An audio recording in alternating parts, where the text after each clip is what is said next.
తెలంగాణలో అయితే ఈరోజు శాసనసభ స్పీకర్ మీద కామెంట్స్ చేయడం జగదీశ్వర్ రెడ్డి గారు ఆయన నుంచి క్షమాపణ కోసం పట్టుబడుతున్నారు. పాలకపక్షం కాంగ్రెస్ పట్టుబడుతోంది. ఇది కాక కాశీనాయన ఎపిసోడు, ఇంకా పోసాని కృష్ణమురళి నాకు ఆత్మహత్య శరణ్యం అని చెప్పి జడ్జి గారి ముందు వాపోవటం, అండ్ అలాగే జనసేన ఆవిర్భావ సభకి బ్రహ్మాండంగా ఏర్పాటు జరుగుతున్నాయి. 25 లక్షల మంది జమ అవుతారని చెప్పేసి ఒక అంచనా. మొత్తం రాష్ట్రం మొత్తం పిఠాపురం వైపు కదులుతోంది. అండ్ అలాగే ఇతరత్ర అంశాలు వీటన్నిటి మీద మాట్లాడాము. స్టార్ట్ విత్ ఆవిర్భావ సభకు ముందు ఒక చిన్న కనెక్షన్ సార్. నిన్న అసెంబ్లీలో ముఖ్యమంత్రి ప్రకటన చేశారు. అంటే ఇఫ్ ఎట్ ఆల్ నియోజకవర్గాల పునర్విభజన అంటూ జరిగితే 75 సీట్లు మహిళలకు కేటాయించే అవకాశం ఉంది. అదర్వే అరౌండ్ 225 దాకా ఈ సీట్ల సంఖ్య పెరిగే అవకాశం ఉన్నట్టు అన్యాపదేశంగా చెప్పారని భావించవచ్చా మనం? దాదాపు అంతే అనుకోవాలి. అంటే వాస్తవంగా చెప్పాలంటే దేశంలో సౌత్ నార్త్ డీలిమిటేషను, నియోజకవర్గాల పునర్విభజన, దీని మీద ప్రతిపక్షాలు ఆందోళన వెలిపుచ్చుతున్నాయి.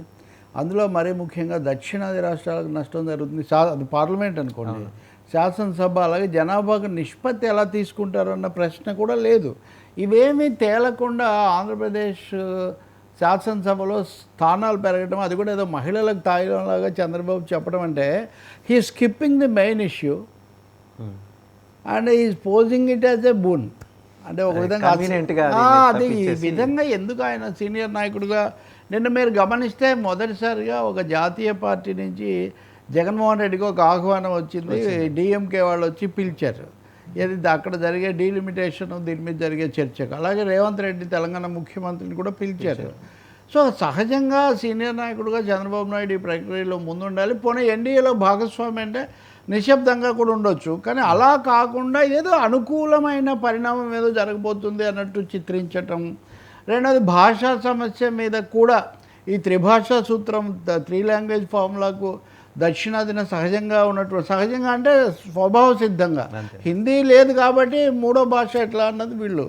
కాబట్టి అన్ని విషయాల్లో చంద్రబాబు నాయుడు ఏదో మోదీకి అవసరాన్ని మించి భయపడుతున్నట్టుగా, కొంచెం వంగండి అంటే సాగిలపడ్డం అంటారు, క్రాలింగ్ అంటారే, అలా తయారైనట్టు కనిపిస్తుంది. నిజంగా అన్ని స్థానాలు పెరుగుతాయా మహిళలకు? ఇది ఇక్కడ ముఖ్యమైన లింక్ నేను చెప్తుంది ఏంటంటే, వాసుదేవ్ గారు, మహిళలకు 3వ వంతు సీట్లు పెంచడమే జరిగితే పార్లమెంట్లో ముందు పెరుగుతాయి.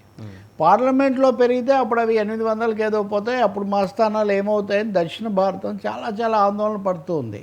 అంటే నిన్ననేమో మహిళలను ఎక్కువ మంది పిల్లలను కనండి అని ఒక సందేశం ఇచ్చారు. మొన్న మహిళా దినోత్సవం రోజు ఇచ్చారు, నిన్న శాసనసభలో ఇచ్చారు. అదేదో మహిళల బాధ్యత, మహిళలకు అసలు అంత స్వేచ్ఛ ఉందా, మహిళలకు అంత హక్కు ఉందా, అదొక ప్రశ్న వదిలేద్దాం పురుషాధిక్య సమాజంలో. దాన్ని పక్కన పెట్టి ఏకపక్షంగా ఆయన పిల్లలను కనండి అని చెప్పి ఇప్పుడేమో సీట్లు పెరుగుతాయని చెప్పడం, ఇవన్నీ ఒక విధంగా నిరాధారమైన ఏకపక్షమైన ఊహాజనిత రాజకీయ ప్రతిపాదనలాగా ఉన్నాయి. మీరన్నది కూడా కనెక్షన్ తీసుకుంటే జనసేన వచ్చింది లేదా బీజేపీ వచ్చింది, మన సీట్లు తగ్గిపోతున్నాయి అని తెలుగుదేశం వాళ్ళలో ఉన్న ఆందోళన వల్ల కావచ్చు, దాన్ని కాస్త సంతృప్తిపరచడానికి, న్యూట్రలైజ్ చేయడానికి చేస్తున్న ఒక ప్రయత్నం కూడా అనుకోవాలి. ఇన్ని స్థానాలు వస్తాయి. నిన్న కూడా ఆయన 23 మంది మహిళలు ఉన్నారు, ఇంతకుముందు ఎప్పుడు ఇంతమంది లేరు, ఈ విధంగా చెప్తూ ఎవరున్నారు, వాళ్ళ నేపథ్యాలు ఏంటి, వాళ్ళు మహిళలుగా వచ్చారా లేదా పెద్ద కుటుంబాల వారసులు? మహిళలే, అందులో ఏం సందేహం లేదు. కానీ నేపథ్యం కనుక చూస్తే అది మళ్ళీ కొంచెం మనకు భిన్నంగా ఉంటుంది. కాబట్టి చంద్రబాబు నాయుడు ఈ మధ్య మాట్లాడినవన్నీ కూడా కొంచెం లోడెడ్గా, వాటికి ఏదో అంతరార్థాలు, అంతర్యాలు వేరే ఉన్నాయనే విధంగా మాట్లాడుతున్నారు. ఇవన్నీ మాట్లాడితే మళ్ళీ నచ్చదు. ఎందుకంటే నేను ఇప్పుడు ఇందాక కూడా ఆయన శాసనసభలో మొన్న మాట్లాడారు కదా, ఎవరిని వదిలిపెట్టేది లేదు, వెంటాడతాం, అది ఇది వివేకానంద రెడ్డి హత్య కేసు, ఆఖరికి షర్మిలకు వాళ్ళకు వాటా ఇస్తారా లేదా, అవన్నీ రాష్ట్రంలో మహిళల అభ్యున్నతికి జగన్మోహన్ రెడ్డి చెల్లెలకి సీటు ఏం సంబంధం సార్? నాకు అర్థం కాదు. హెరిటేజ్ ఫుడ్స్ అనేది ఆమె నడిపితే అది ఎటు తిరిగి నారావారిదే కదా. అలాగే షర్మిలకి వెళ్తే ఏంటి, జగన్కి వెళ్తే ఏంటి, ఆంధ్రప్రదేశ్ ప్రజలకు అంశంతో ఏం అంటే పరస్పరం సంబంధం లేని అసందర్భమైనటువంటి అంశాలు ఎందుకు తెస్తున్నారో కూడా బోధపడదు. అదేవిధంగా ఈరోజు కూడా మళ్ళీ నిన్న సీట్లు పెరుగుతాయన్నారు. ఈరోజు నేను చెప్తుంది నన్ను ప్రపంచ బ్యాంక్ జీతగాడు అన్నారు, ప్రపంచ బ్యాంక్ అన్నారు, కానీ నేను ఆ రోజే సంస్కరణలు తెచ్చాను. ఎవరైనా బలపరిచారా? ఇప్పటికి ఏమన్నా విద్యుత్ శక్తి ఉద్యమం తప్పు, అప్పుడు మీరు రేట్లు పెంచడం చాలా సరైంది, కాల్పులు సరైనవని ఎవరైనా చెప్పారా?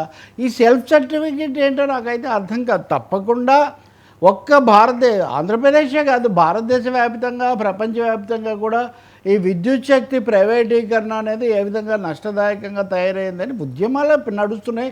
అమెరికా కూడా ఎప్పుడు నాకు తెలిసి నేను 70-80లో ఏదో ప్రెస్ క్లబ్లో ఎవరినో పిలిస్తే అసలు కరెంట్ పోవడం మాకు తెలియదు అని అమెరికాలో కానీ సోవియట్లో కానీ అప్పుడు చెప్పేవాళ్ళు. కానీ ఇప్పుడు అమెరికాలో కూడా ట్రంప్ దగ్గర కూడా కరెంటు పోయిందనే వార్తలు మనం వింటున్నాం. ఈ ప్రపంచ బ్యాంకు సంస్కరణలు ఇప్పుడు ఎందుకు ఆయన సమర్థించుకుంటున్నారంటే, అమరావతికి ప్రధానమంత్రి మోదీ వచ్చి రేపు మళ్ళీ కొత్త రీలాంచింగ్ పునఃప్రారంభం అసలు ఎక్కడన్నా విన్నారా సార్ మీరు? ఇది ఇన్ యువర్ జర్నలిస్ట్ కెరీర్ పునఃప్రారంభాలు ఉంటాయండి. వాస్తవంగా మొదటి ప్రారంభమే సరిగ్గా చేయలేదు, ఆయన మట్టి నీళ్లు తెచ్చారని అప్పుడు అంతా విమర్శించాము.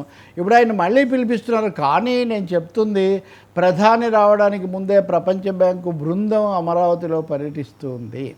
వాళ్ళు ఇప్పుడు నడుస్తుంది, ఈవెన్ నిన్న కూడా నడుస్తూ ఉంది, రెండో దఫా ఇది.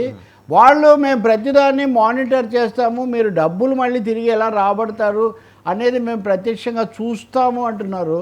రెండవది, గతంలో రాజకీయ వివాదంగా నడిచినటువంటి ముంపు సమస్య మీద అమరావతి ముప్పు నివారించడానికి మీరు ఏం చర్యలు తీసుకుంటారో అవన్నీ మాకు ప్రత్యక్షంగా చెప్పాలి అంటున్నారు. ఈ వాస్తవం బ్యాంకర్ వచ్చాయంటే సహజం. మీరు ROI అడుగుతారు, రిటర్న్ ఆన్ ఇన్వెస్ట్మెంట్ ఏంటి, నాకు గ్యారంటీ ఏంటి. కాబట్టి ఇప్పుడు ప్రధానమంత్రి వచ్చాడని ప్రధానిని ప్రొజెక్ట్ చేస్తూ ప్రపంచ బ్యాంకును పక్కన పెట్టడం, డబ్బులు ఇస్తుంది కూడా ప్రపంచ బ్యాంకే, ప్రధాని కాదు. వాళ్ళు ఇస్తున్న డబ్బుకు హామీ మాత్రమే ప్రధానమంత్రి. అందుకని ఇక్కడ నేను అంటుంది పూర్తి చిత్రం, వాస్తవ చిత్రం పక్కన పెట్టి ఏమో లేనిపోయినటువంటి కొన్ని ఆశలో ఏదో జరగబోతుంది, ఒరగబోతుంది అని చెప్పటం మటుకు అనవసరం. మిగతా పథకాలు కార్యక్రమాలు అంటే వాళ్ళు ఇష్టం. కానీ సో ఈ సీట్లు అంత పెరుగుతాయని అమిత్ షా కానీ లేకపోతే ఇంకెవరు కానీ చెప్పలేదు, ఇప్పటివరకు ఎన్నికల సంఘం చెప్పలేదు.